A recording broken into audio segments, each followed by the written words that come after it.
Welcome to this Italian language journey. In today's lesson, we'll explore one of the most important and often confusing parts of Italian grammar, gli oggetti indiretti or indirect object pronouns.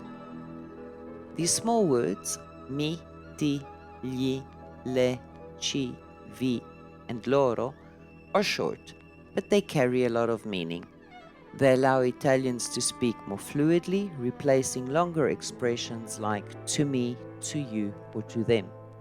And once you understand how they work, you'll sound more natural, more fluent, and much closer to the rhythm of real Italian speaker. Before we learn how to use them, let's make sure we fully understand what an indirect object is. In English, we often say things like Maria gives a gift to Luca.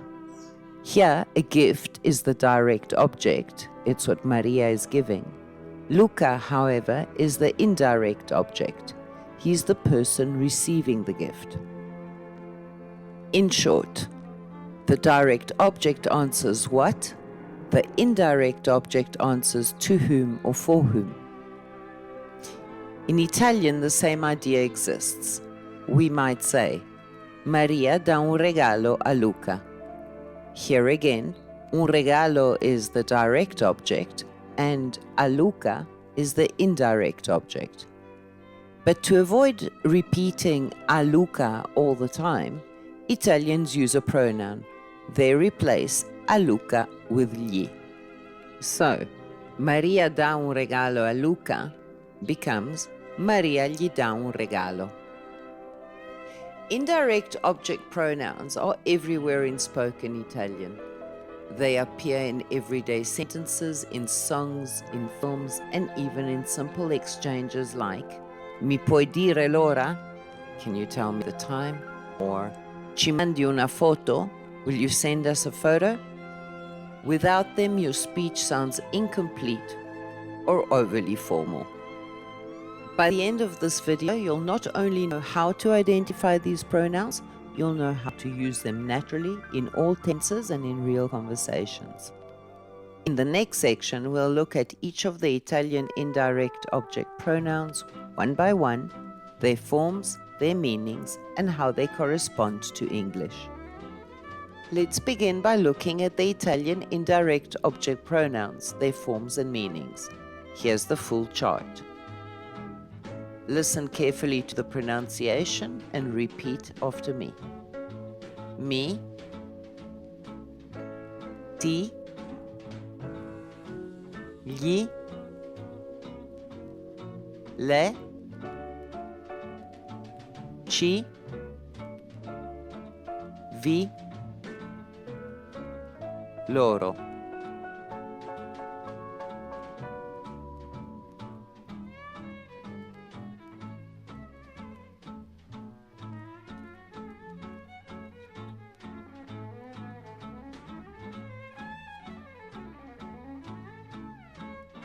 You'll often hear that gli can be both to him and to them.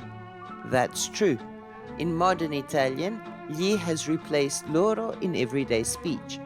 So instead of saying do loro un consiglio, it's much more common to hear gli do un consiglio. I give them advice. Now that you know the forms, the next step is learning where to put them in a sentence. Placement is one of the biggest challenges for learners. But once you understand the pattern, it becomes second nature. With a simple verb, the pronoun comes before the verb. Mi scrive spesso. He writes to me often. Ti mando una foto. I send you a picture. But when you have two verbs, like want to tell, can give, must show, the pronoun usually attaches to the end of the infinitive, dropping the final E. Voglio dirti la verità. I want to tell you the truth. Puoi spiegarmi la lezione? Can you explain the lesson to me? This is one of the most common patterns in spoken Italian.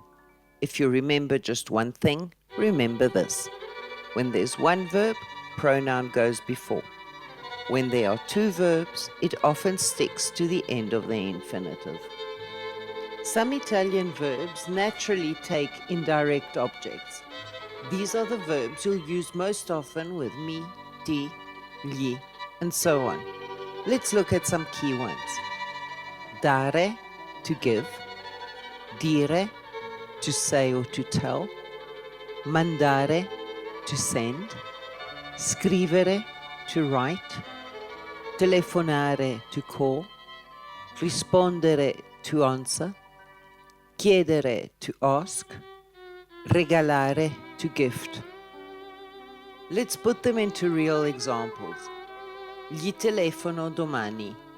I'll call him tomorrow. Ti mando un messaggio. I'll send you a message. Mi scrive spesso.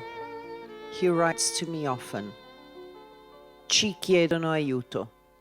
They ask us for help. Notice how smooth and compact Italian sounds when using pronouns. Instead of he writes a letter to me, Italians just say mi scrive una lettera. You'll soon realize these pronouns aren't just grammar, they're rhythm.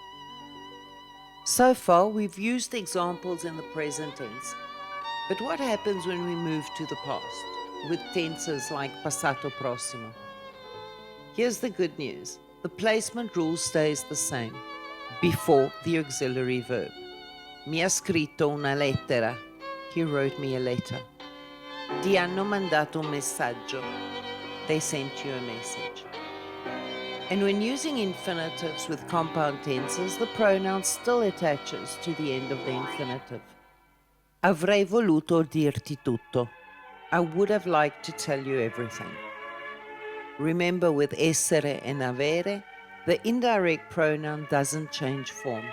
It always stays mi, ti, gli, and so on. And that's what makes them simpler than direct object pronouns.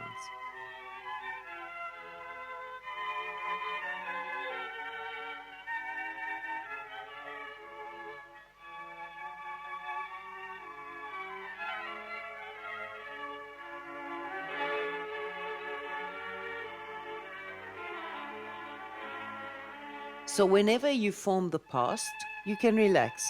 Your pronoun stays exactly the same.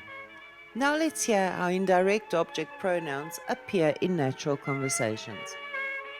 Ciao Anna, Marco ti ha telefonato? Sì, mi ha detto che arriva alle 7. Perfetto, gli preparo qualcosa da mangiare. See how three pronouns appear smoothly in just a few lines? Ti, mi, and gli.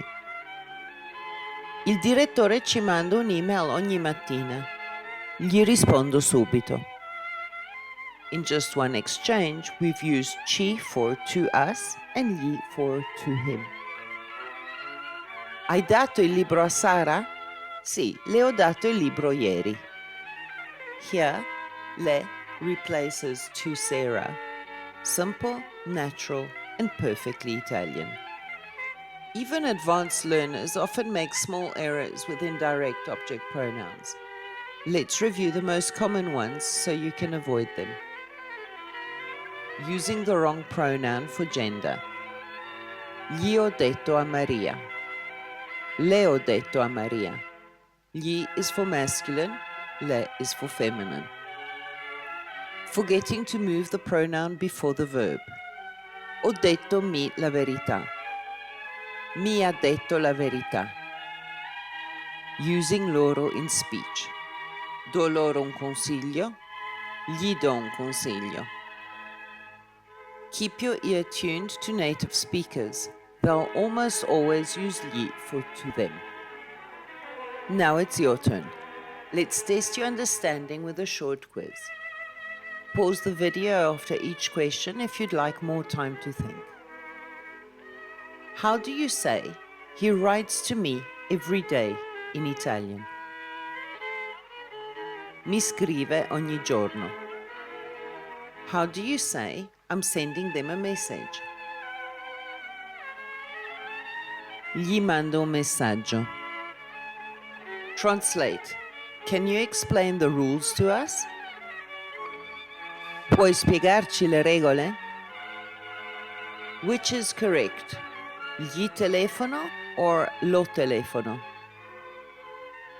Correct, gli telefono, because it means I call him, not I phone him as an object. Let's quickly recap what you've learned today. Indirect objects answer to whom or for whom. Italian indirect pronouns are mi, ti, gli, le, ci, vi, and gli or loro. They go before the verb or attached to the end of an infinitive. They never change form in compound tenses. And finally, they make your Italian sound beautifully natural. Keep practicing by listening to Italian conversations in films, podcasts, or even Italian songs.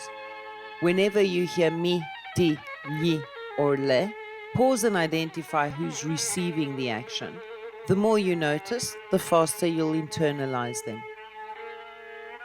Thank you for joining me in this complete guide to indirect Italian object pronouns. If you enjoyed this lesson, subscribe for more Italian grammar explained in clear, simple English with examples that bring the language to life. Alla prossima lezione!